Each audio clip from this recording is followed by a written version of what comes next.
Hi, here's a quick overview about the prerequisites in Dance Studio Manager.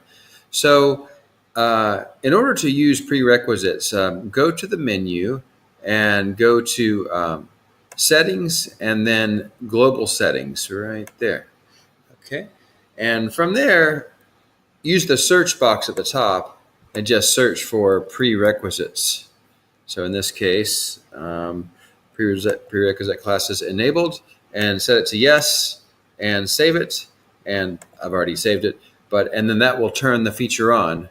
From there, go to one of the classes that you want to add prerequisites. I just have one in this example, and go to the class details. And under class details, what you'll see now is a prerequisite classes field, and you can either set them to required or not required. By default, they're not required, but I turned them on, and I added a beginning ballet class from the last season, and I said that you must have attended that class at least 10 times in order to qualify for that class.